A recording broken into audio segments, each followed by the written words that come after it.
দুধের সাথে ময়দা মিশিয়ে একটা অসাধারণ রেসিপি আজকে আপনাদের সাথে শেয়ার করব। তো নমস্কার সবাইকে, আবার একটা দারুণ স্বাদের রেসিপির সাথে আমার রান্নাঘরে আপনাদের স্বাগত জানাই। রেসিপিটা ভালো লাগলে লাইক, শেয়ার, কমেন্ট অবশ্যই করবেন। চ্যানেলটা সাবস্ক্রাইব করে পাশে থাকবেন। এখানে একটা বাটির মধ্যে 4 টেবিল চামচের মতো ময়দা আমি নিয়ে নিলাম। বেশি ময়দায় নেওয়া যাবে না, কমই নিতে হবে, তাই কম করেই আমি এখানে 4 টেবিল চামচের মতো ময়দা আমি নিয়ে নিলাম একটা বাটির মধ্যে।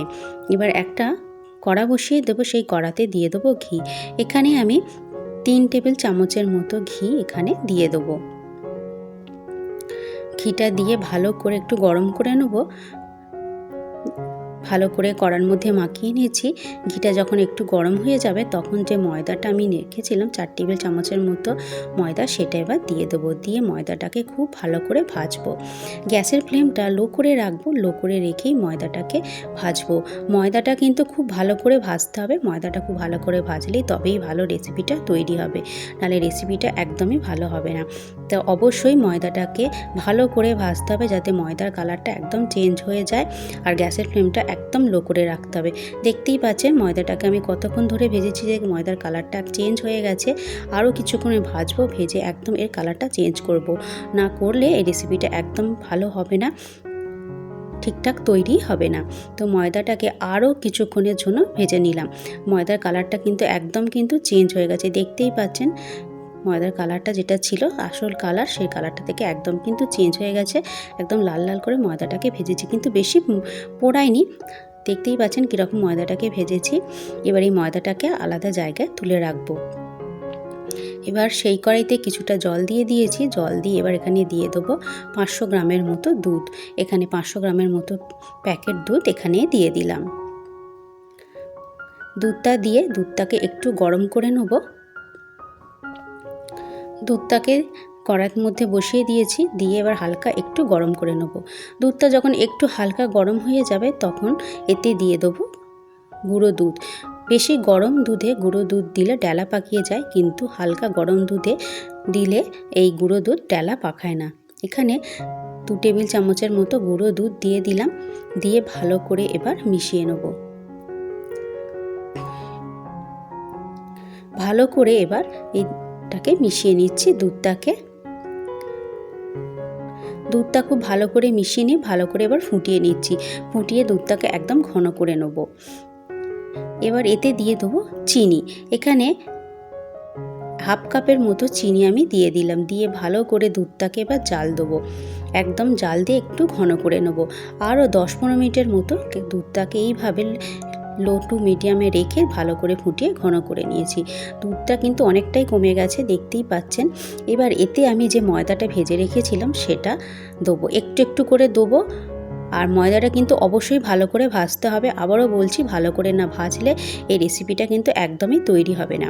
আমি একটু একটু করে ময়দা দিচ্ছি আর এরকম করে নাড়াতে থাকছি। একসঙ্গে সব ময়দাটা দিয়ে দিলে ডেলা পাকিয়ে যাবে।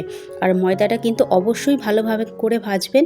না ভাজলে এই ময়দাটা এই দুধে দেওয়ার সঙ্গে সঙ্গে একদম ডেলা পাকে যাবে। আমি দিচ্ছি, একটু ডেলা পাকাচ্ছে না, কারণ আমি ময়দাটাকে খুব ভালো করে ভেজে নিয়েছি। ভেজে নিয়েই রেসিপিটা তৈরি করছি, নাহলে রেসিপিটা একদম ভালো হতো না। তো আমি ময়দাটাকে একটু একটু করে দিচ্ছি আর দেখতেই পাচ্ছেন দুধটাকে কড়ার মধ্যে নাড়িয়ে নিচ্ছি। ভালো করে নাড়াতে থাকছি, একদম স্টপ করে নিই, কন্টিনিউ নাড়িয়ে নিচ্ছি যাতে কোনোভাবে এতে দানা বা ডেলা ভাব না জমে। তো সব ময়দাটাই আমার দেয়া হয়ে গেছে। দিয়ে এবার ভালো করে কন্টিনিউ নাড়িয়ে নাড়িয়ে এরকম একটা ঘন পেস্ট বানিয়ে নিয়েছি। দেখতেই পাচ্ছেন কীরকম একটা লিকুইড তৈরি হয়েছে, কোনো দানা ভাব নেই। এবার এটাকে একদম শুকনো করব, তাই এটাকে কন্টিনিউ নাড়তে থাকবো। নেড়ে নেড়ে একদম শুকনো করে নেব। গ্যাসের ফ্লেমটা লো করে রেখে আরও 15-20 মিনিটের মতো এটাকে শুকনো করে নিয়েছি। দেখতেই পাচ্ছেন একদম এটা শুকনো হয়ে গেছে, কড়ার গায়েতে লেগে যাচ্ছে, এটা রেডি হয়ে গেছে। আর কতটা সুন্দর একটা টেক্সচার তৈরি হয়েছে দেখতেই পাচ্ছেন, একদম স্মুথ একটা টেক্সচার তৈরি হয়েছে। এবার নামিয়ে নেব। এবার এখানে একটা নিয়ে নিয়েছি টিফিন বক্স। আমি একটা ছোট টিফিন বক্স নিয়েছি, আপনারা চাইলে অন্য যে কোনো কন্টেনারে নিতে পারেন। তো সেখানে একটু ঘি মাখিয়ে নিলাম, চারদিকটায় ঘি মাখিয়ে নিয়ে এবার যে পেস্টটা রেডি করেছিলাম সেটা একটু একটু করে এটা দিয়ে দেবো। এই ময়দার পেস্টটা এবার দিয়ে দিচ্ছি এই ময়দার মিশ্রণটা, আমি এখানে দিয়ে দিচ্ছি, দিয়ে ভালো করে এটাকে সেট করে নেব।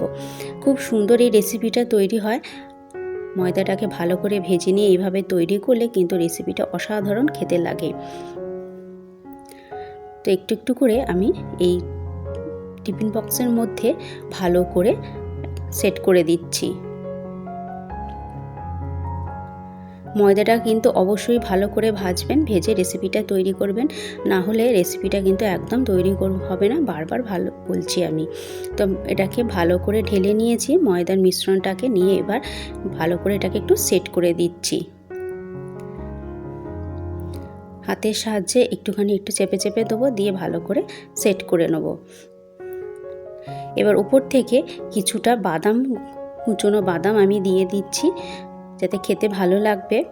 কুচনো বাদামটাকে দিয়ে ভালো করে এটাকে এবার সেট করে দেবো। হাতের সাহায্যে একটু চেপে চেপে দিচ্ছি, দিয়ে এবার এটাকে ফ্রিজে রেখে দেবো। রেখে দিলে এটা একদম জমে যাবে। তো এটাকে একটু নর্মাল টেম্পারেচারে রাখবো আধ ঘন্টার জন্য। আধ ঘন্টা নর্মাল টেম্পারেচার রেখে তারপর এটাকে যখন একটু ঠান্ডা হয়ে যাবে তখন এটাকে ফ্রিজে রেখে দেবো।